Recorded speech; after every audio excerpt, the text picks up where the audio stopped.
London, 1847. The leaden skies of December hung low over Elmwood Manor as Zelda Northcott hurried across the servants' corridor, balancing a silver tray of untouched tea. At 23, with no family connections and only her wits to recommend her, she considered herself fortunate to have secured a position in such a distinguished household, even if it was merely as an under-housemaid. "Mind yourself, girl," Mrs. Winters, the housekeeper, cautioned as Zelda narrowly avoided collision with a footman. "His Grace returns from London tonight, and I'll not have the staff scurrying about like mice in a granary." "Yes, Mrs. Winters," Zelda replied, carefully setting down the tray. Her fingers, red from scrubbing floors all morning, trembled slightly. In the 6 months she had served at Elmwood, she had caught only fleeting glimpses of Quentin Evington, the 7th Duke of Elmwood, a tall, imposing figure perpetually shrouded in black, his face set in grim contemplation. Whispers among the staff painted him as a man of profound intellect and equally profound sorrow. 3 years a widower at the age of 32, he had retreated into scholarly solitude, emerging only for parliamentary duties and the occasional society function that could not be declined without causing offence. "The East Wing requires attention before His Grace's return," Mrs. Winters continued. "The library, in particular. No one has entered it since His Grace departed for London a fortnight ago." Zelda nodded, gathering her cleaning supplies. The East Wing, with its maze of corridors, imposing portraits, and rooms filled with treasures from across the Empire, remained largely a mystery to her. The Duke's private library, situated in the heart of this wing, was strictly forbidden to servants except for the most perfunctory of cleaning duties, always performed under supervision. Tonight, however, with the household in disarray preparing for the Duke's unexpected early return, Mrs. Winters had no choice but to send Zelda alone. "Touch nothing but the dust," the housekeeper warned. "His Grace can discern if a single volume has been moved a quarter inch from its proper place." The corridor leading to the library stretched before her like an endless tunnel, illuminated only by the occasional gas lamp casting shadows on the damask-covered walls. Outside, the first snow of winter began to fall, silent and relentless, transforming the grounds into a crystalline wilderness.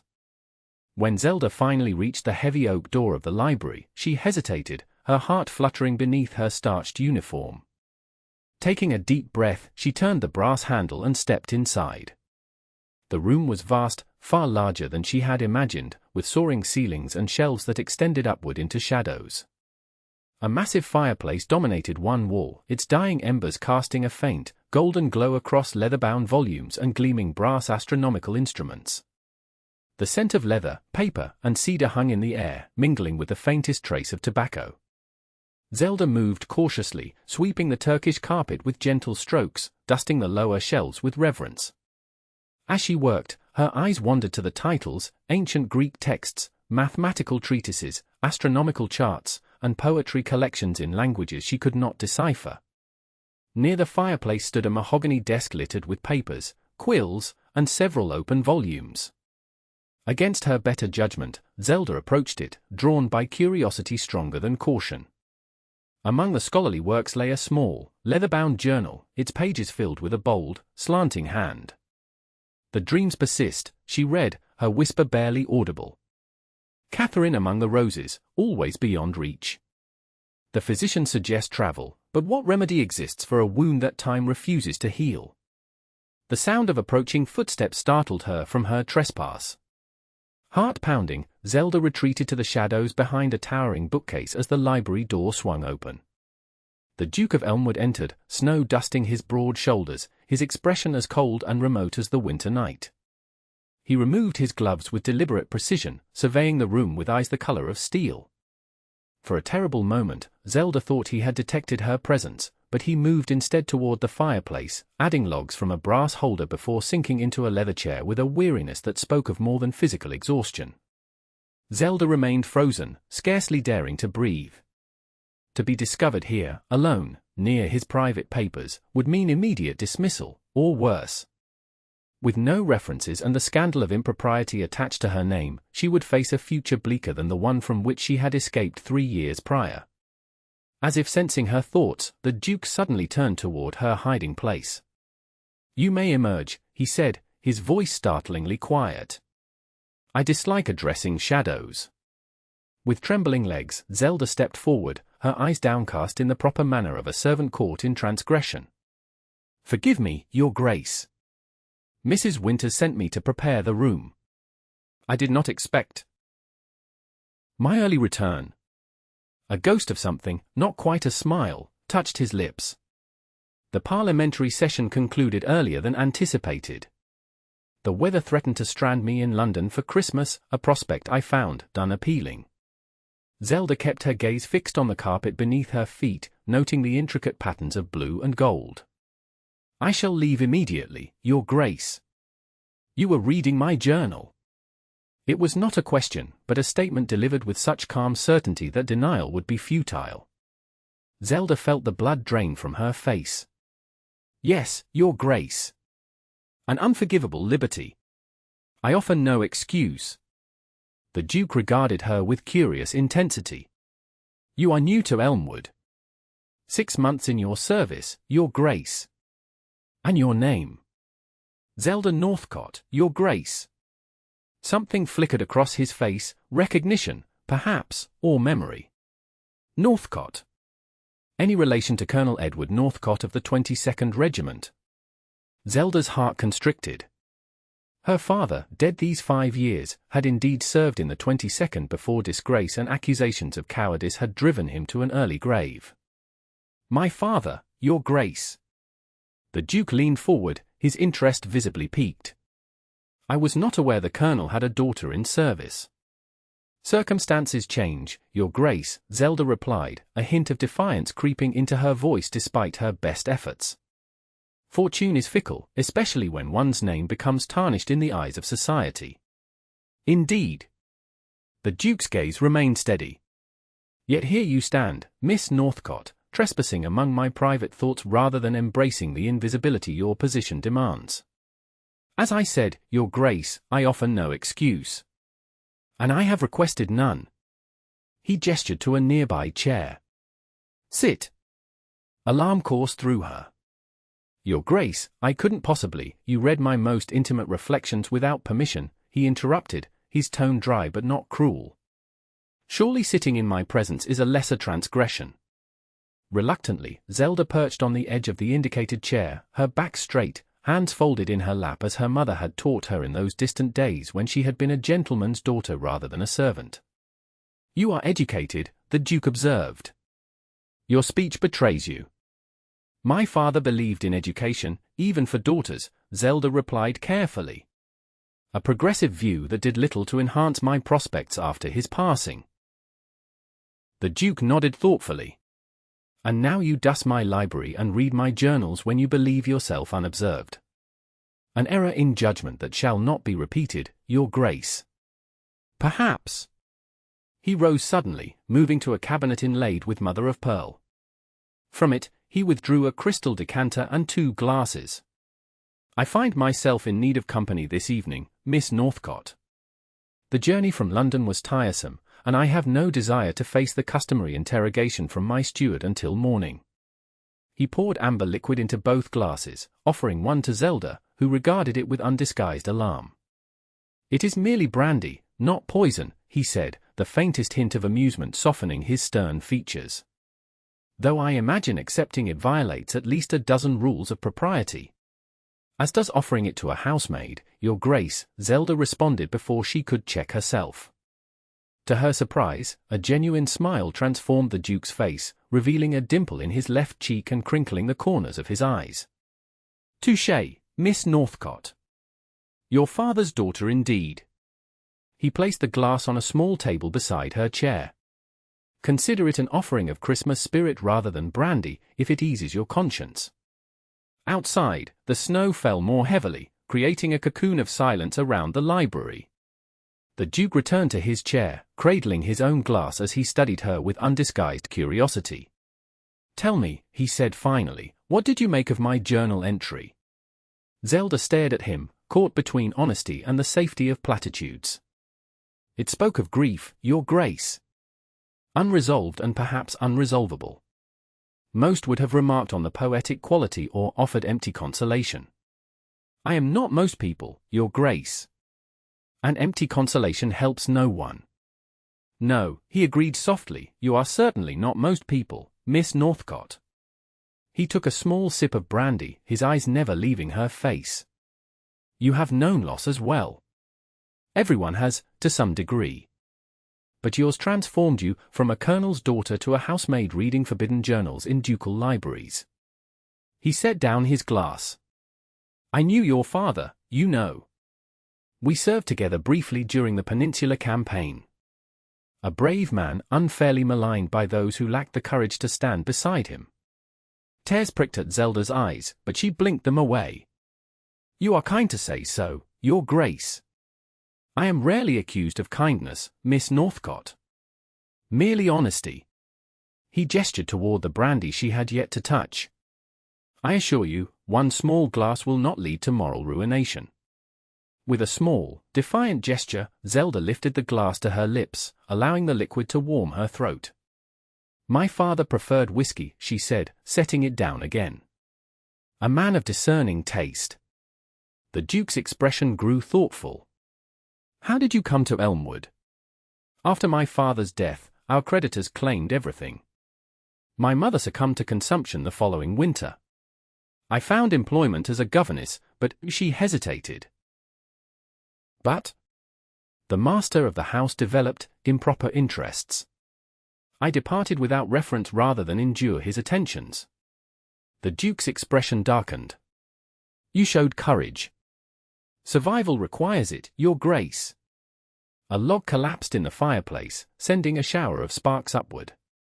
In that moment of illumination, Zelda saw not the intimidating Duke of Elmwood, but a man weighed down by solitude and memories. Your journal mentioned Catherine, she ventured. Your late wife. Pain flashed across his features. Yes. 3 years gone, yet her absence remains as acute as the day she left this world. I remember the announcement in the papers. Childbed fever, was it not? Along with the child she carried. His voice grew distant. Our son lived but 6 hours. Enough time to be baptized, but not enough to know his mother's face or voice. I'm sorry, Zelda said simply, knowing no other words would suffice. The Duke nodded, accepting her condolence with quiet dignity. You should return to your quarters, Miss Northcott. The hour grows late, and your absence will be noted. Zelda rose immediately, setting down her barely touched brandy. Yes, Your Grace. Thank you for your understanding regarding my indiscretion. As she moved toward the door, the Duke called after her. Miss Northcott. She turned. Yes, Your Grace. Return tomorrow evening. I find myself in need of someone to organize these bookshelves. My system has fallen into disarray since, for some time now. Zelda's brow furrowed in confusion. But surely one of the librarians, I prefer someone with the courage to speak honestly, even to a duke. His expression remained unreadable. Unless you find the task beneath your abilities. No, Your Grace. I shall return tomorrow. Good. He turned away, dismissing her with the casual authority of one born to command. After dinner. 8 o'clock. As Zelda slipped from the library into the darkened corridor, her mind reeled with the strangeness of the encounter. Only when she reached the servants' staircase did she realize that her heart was racing not from fear, but from a dangerous, unfamiliar emotion that felt strangely like anticipation. The following evening found Zelda standing before the library door at precisely 8 o'clock, her pulse fluttering like a trapped bird. She had changed into her one good dress, a simple navy wool that had once belonged to her mother, having received permission from a bewildered Mrs. Winters to assist His Grace with cataloguing duties.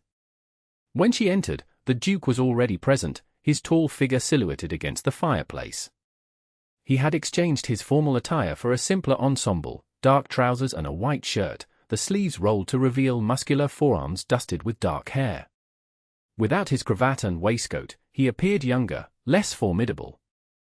Miss Northcott, he acknowledged, gesturing toward a section of shelving. I've been attempting to organize my collection by subject rather than author.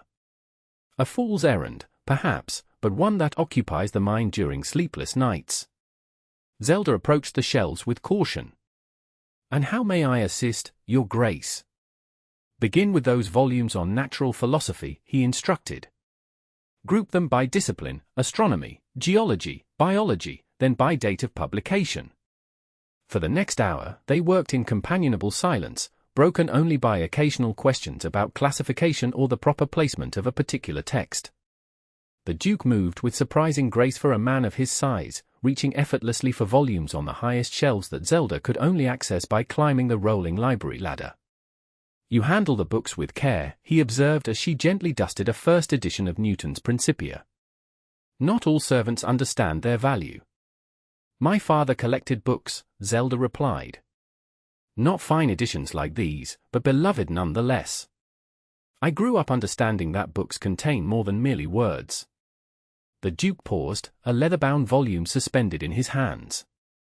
"And what else do they contain, in your estimation?" "Worlds," she answered simply. "Escape. Possibility." He nodded slowly, as if her response confirmed something he had suspected. "You still read, then? Despite your circumstances?" "Whenever possible. The housekeeper allows me to borrow from the servants' library on my half-days. Simple novels, mostly, but better than nothing." "And what would you read, if given freedom to choose?" Zelda considered the question carefully. "History, perhaps. Poetry. Works on astronomy. I find the stars comforting in their constancy." Without comment, the Duke crossed to a different section of the library, returning with 3 volumes which he placed in her hands. Wordsworth's collected poems, Herschel's treatise on astronomy, and Gibbon's Decline and Fall, the first volume only, as the complete work might overtax even your enthusiasm. Zelda stared at the books, then at him, bewilderment evident in her expression. "Your Grace, I couldn't possibly consider it payment for your assistance," he interrupted. "Books should be read, not merely arranged on shelves to impress visitors." "But, I insist, Miss Northcott." His tone brooked no argument. "Return them when you've finished, and we shall find you others." The implication that this evening would not be their last meeting hung in the air between them, unaddressed but unmistakable. Zelda clutched the books to her chest, uncertain how to respond to such unexpected generosity. "Thank you," she said finally. "I shall treasure them, temporarily, of course." A rare smile softened the Duke's stern features. "See that you do." He moved toward his desk, where several charts lay unfurled. "Now, if you've finished with the natural philosophy section, perhaps you might assist me with these astronomical maps. They require proper cataloguing." For the remainder of the evening, they worked side by side, their conversation flowing more freely as the hours passed. The Duke spoke of his travels through Europe, his interest in the emerging field of photography, and his ongoing correspondence with scientific minds across the continent. Zelda, in turn, shared stories of her childhood in Hampshire, her brief season in London before her father's disgrace, and her love of Shakespearean tragedy. "Odd that you should prefer the tragedies," the Duke remarked as midnight approached. "Most young ladies favor the comedies with their tidy, romantic conclusions." "Perhaps because tragedy feels more honest," Zelda replied. "Life rarely arranges itself as neatly as a comedy's final act." The Duke studied her with newfound respect. A cynical view for one so young. "Realistic, rather than cynical," she corrected gently. "Though I admit, there are days when distinguishing between the two proves difficult." The clock on the mantelpiece chimed 12, startling them both from the conversation. Zelda rose hastily, gathering the borrowed books. "I should return to the servants' quarters before my absence causes speculation." The Duke nodded, though reluctance shadowed his expression. "Of course. Tomorrow, then? Same time." "If your Grace wishes it," Zelda responded, suddenly conscious of the impropriety of these meetings, a housemaid and a Duke, alone in his private library, speaking as equals over books and ideas. "I do," he said simply, opening the door for her with a courtesy typically reserved for ladies of his own class. "Good night, Miss Northcott." "Good night, Your Grace." With a small curtsy, Zelda slipped into the corridor, her mind awhirl with confusion and an emotion she dared not name. The pattern established itself with surprising ease over the following weeks. Each evening after dinner, Zelda would make her way to the library, where the Duke awaited her. Their tasks varied, cataloguing books, transcribing notes, discussing literature and science, but the sense of connection between them deepened with each meeting. To the rest of the household, the arrangement remained a curiosity but not a scandal. His Grace required assistance with his scholarly pursuits, and Miss Northcott, with her unusual education, provided it. If Mrs. Winters harbored suspicions about the nature of these evening sessions, she kept them to herself, satisfied by the Duke's increased appetite at meals and improved spirits. Christmas approached, bringing with it a flurry of preparations even at sombre Elmwood Manor. Evergreen boughs appeared on mantels, red ribbons adorned staircases, and the scent of spiced wine and baking permeated the air. Even the Duke, typically indifferent to seasonal festivities, instructed his steward to distribute extra coal to tenant farmers and prepare hampers for the village poor. "You seem different," Lady Eleanor Evington observed during her obligatory pre-Christmas visit to her nephew's estate. A formidable dowager of 73, she had served as the Duke's guardian after his parents' deaths and remained the only person who addressed him by his Christian name rather than his title. "Different how?" Quentin asked, pouring tea for his aunt in the morning room. "Less haunted," she replied, scrutinizing him over her spectacles. "I had expected to find you brooding in your library as usual, yet here you are, asking about the children's Christmas party and village distributions." The Duke shrugged, uncomfortable under her perceptive gaze. "The season inspires charity, I suppose." Lady Eleanor's tone suggested profound skepticism. "And does it also inspire midnight conversations with housemaids? Because Mrs. Winters reports that you've been sequestered with Colonel Northcott's daughter every evening this fortnight." Quentin's cup clattered against its saucer. "Miss Northcott assists me with cataloguing my library. Nothing more." "My dear boy," Lady Eleanor sighed, "I may be old, but I am neither blind nor stupid. The girl is accomplished, well-born despite her circumstances, and possessed of a face that would turn heads in any ballroom in London." "I had not noticed," he lied. "Then you are the only man in Christendom who would fail to do so." She set down her cup with deliberate precision. "Quentin, I do not judge you for seeking companionship after 3 years of self-imposed solitude. Catherine would not have wished it." "Do not speak of Catherine," he said sharply. "Miss Northcott is merely an employee with a particular aptitude for organization." "If that is all she is," Lady Eleanor replied, rising to her feet with the aid of an ebony cane, "then you will not object to her transfer." The Duke stiffened. "Transfer? My companion, Miss Simmons, retires at the new year. I require someone of intelligence and discretion to replace her. Miss Northcott seems eminently suitable." "She is needed here," Quentin insisted, his voice tight with an emotion he refused to examine. Lady Eleanor's shrewd eyes narrowed. "Is she, indeed? Then perhaps you should consider her position more formally. A housekeeper, perhaps, or Aunt Eleanor, enough." The Duke rose abruptly, pacing toward the window where snow fell in gentle curtains. "Miss Northcott's situation at Elmwood is not a matter for discussion." "Everything concerning you is a matter for my discussion, Quentin. I promised your mother on her deathbed that I would see you settled and content."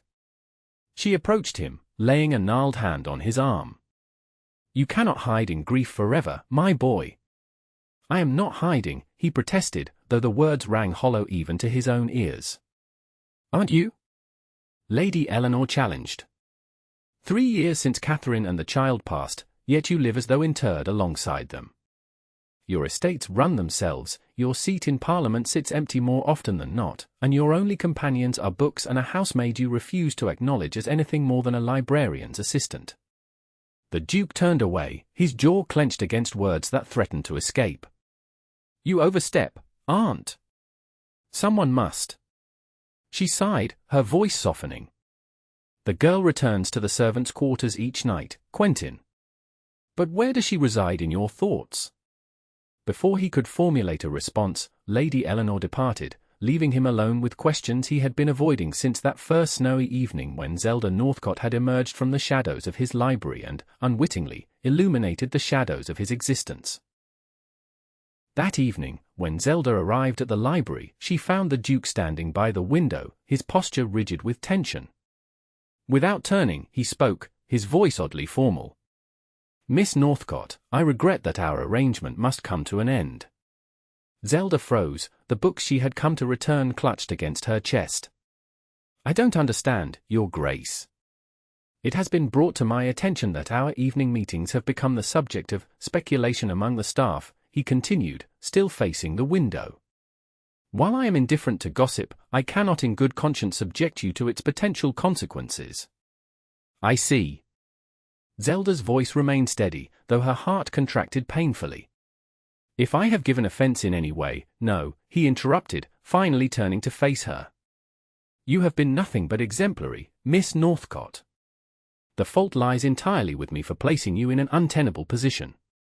Zelda set the books carefully on a nearby table, her fingers lingering on their leather bindings. "Then I shall return to my regular duties." She hesitated, then added softly, "I am grateful for the opportunity to have been of service, Your Grace, and for the privilege of your conversation these past weeks." Something flickered in the Duke's eyes, regret, perhaps, or an emotion deeper and more complex. "My aunt has offered you a position as her companion," he said abruptly. "The salary is generous, and the duties less physically demanding than your current role. You would reside at Evington House in London, with opportunities to travel during the season." Shock rendered Zelda momentarily speechless. When she finally found her voice, it emerged as little more than a whisper. "Your aunt wishes to employ me? But why?" "She recognizes your capabilities," the Duke replied, his expression unreadable. "It would be a significant improvement in your circumstances." "And you wish me to accept?"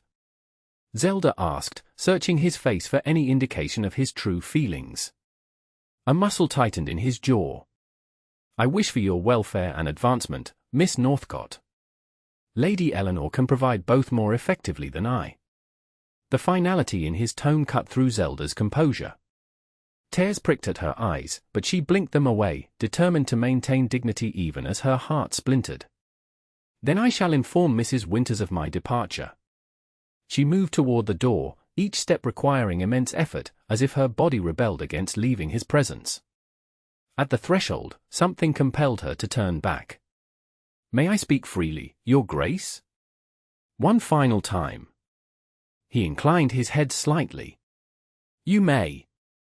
"These weeks have been the happiest of my life," she said simply, honesty overriding prudence. "Not because of borrowed books or intellectual conversation, though both have been treasured gifts. But because in this room, for a few hours each evening, I was seen, not as a servant or a fallen gentleman's daughter, but as myself." The Duke remained silent, though his expression softened, vulnerability momentarily replacing aristocratic reserve. "I believe," Zelda continued carefully, "that you, too, were seen. Not as Your Grace the Duke of Elmwood, nor as a grieving widower, but simply as Quentin, a man of intelligence and kindness, capable of laughter despite profound loss." "Zelda," he said, her Christian name on his lips for the first time, his voice rough with suppressed emotion. "I cannot, I know," she interrupted gently. "Society has rules, and we have both transgressed enough of them already. I shall accept Lady Eleanor's offer with gratitude, and trouble you no further." With a final curtsy, she departed, closing the door softly behind her. Only when she reached the safety of the servants' staircase did she allow the tears to fall, mourning not only what was lost, but what might have been in a world less bound by convention and class. Christmas Eve arrived with crystalline clarity, stars piercing the velvet darkness above Elmwood Manor like diamond pins on black velvet. In the servants' hall, preparations for the following day's festivities reached their zenith, pudding steamed, goose fat rendered, and holly berries glistened like drops of blood against dark green leaves. Zelda moved through her duties mechanically, her thoughts already in London where she would journey after the new year to assume her position with Lady Eleanor. The other servants treated her with a mixture of envy and respect. Advancement to lady's companion represented a leap across the social chasm that few in service ever achieved. His Grace requests your presence in the library, Miss Northcott, a footman informed her as she finished polishing silver for the Christmas dinner. Immediately, if you please.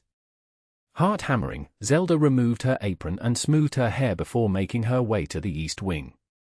She had not seen the Duke since their painful conversation 3 days earlier, having deliberately adjusted her duties to avoid any possibility of encounter. When she entered the library, she found it transformed. Candles glowed in every corner, their light reflected in the window panes where snow gathered in delicate patterns. A small fir tree stood near the fireplace, decorated not with conventional ornaments but with tiny astronomical instruments, silver stars, golden moons, and bronze planets suspended from green boughs. The Duke himself waited beside it, more formally attired than she had seen him in weeks, dark evening clothes that emphasized the breadth of his shoulders and the leonine grace of his bearing. "You requested my presence, Your Grace?" Zelda asked, her voice betraying none of the turmoil beneath her composed exterior. "I did." He gestured toward the tree. "What do you think of my attempt at festive decoration?" "It's unusual," she replied honestly, "but beautiful in its uniqueness." A ghost of a smile touched his lips. "Much like our conversations these past weeks." He approached her slowly, as one might a startled deer. "I have been thinking, Miss Northcott, about what you said when we last spoke." Zelda felt heat rise to her cheeks. "I overstepped. Forgive my presumption." "There is nothing to forgive."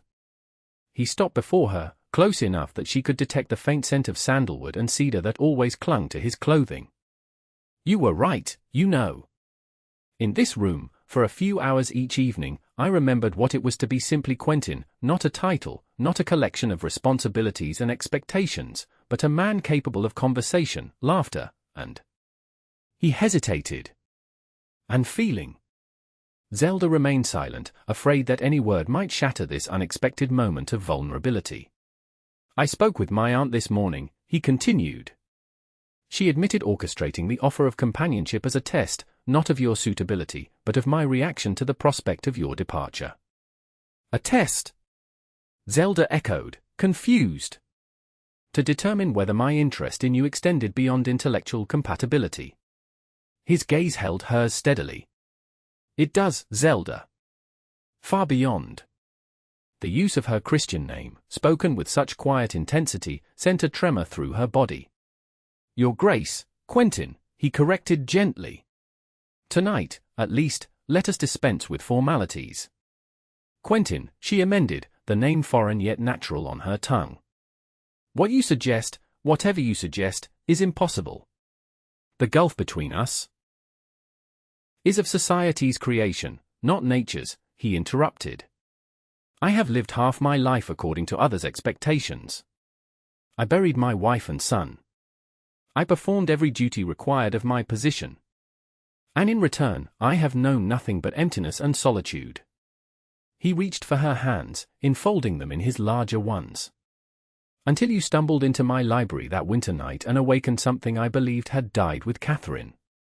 Zelda's breath caught in her throat. "And what was that?" "Hope," he said simply. "The possibility that life might contain joy again, not merely obligation." Tears gathered in Zelda's eyes. Society would never accept such a connection. "Your position, your family, my position affords me certain privileges," Quentin replied, his thumbs tracing circles on her palms. "Including the freedom to choose my own happiness, regardless of society's judgment." He smiled ruefully. "As for family, Aunt Eleanor has already informed me that she finds you far more suitable than most of the vapid debutantes paraded before me these past seasons." "But I have nothing to offer," Zelda protested weakly. "No dowry, no connections, nothing but a tarnished family name and years spent in service." "You have yourself," Quentin countered. "Your intelligence, your courage, your capacity to see beyond titles and circumstances to the person beneath." He released one of her hands to reach into his waistcoat pocket, withdrawing a small object that glinted in the candlelight. "Which is why I ask you this, not as the Duke of Elmwood, but simply as a man who has found his way back to living through your presence." With fluid grace, he knelt before her, offering a ring of gold and sapphires that had clearly been an heirloom for generations. "Zelda Northcott, would you do me the honor of becoming my wife? Not because society expects it or duty demands it, but because in this library, we discovered a truth more valuable than all these books combined, that happiness comes not from adherence to convention, but from the courage to recognize love when it appears in unexpected places." Zelda stared at him, at the ring, at the earnest vulnerability in his expression. "This is madness," she whispered. "Beautiful madness. The most worthwhile endeavors often appear so at first glance," he replied. "What say you, Zelda? Will you embark on this madness with me?" For a moment, the world seemed to hold its breath, the candles burning steadily, the snow falling silently beyond the windows, and two souls poised at the threshold of transformation. Then Zelda smiled, tears of joy spilling onto her cheeks as she offered her hand. "Yes," she said, her voice clear and certain. "With all my heart, yes." As Quentin slipped the ring onto her finger and rose to draw her into his embrace, the clock on the mantelpiece struck midnight, heralding the arrival of Christmas Day, and with it, the promise of a future neither could have imagined when a maid stumbled into a duke's private library on a winter night not so long ago. In the years that followed, whenever society whispered about the unusual duchess who had once been a housemaid, or remarked on the duke's transformation from reclusive scholar to devoted husband and father, Quentin and Zelda would exchange private smiles, remembering the library where their story began, a sanctuary of books and candlelight where titles and positions mattered less than the recognition of kindred souls finding unexpected joy in each other's company.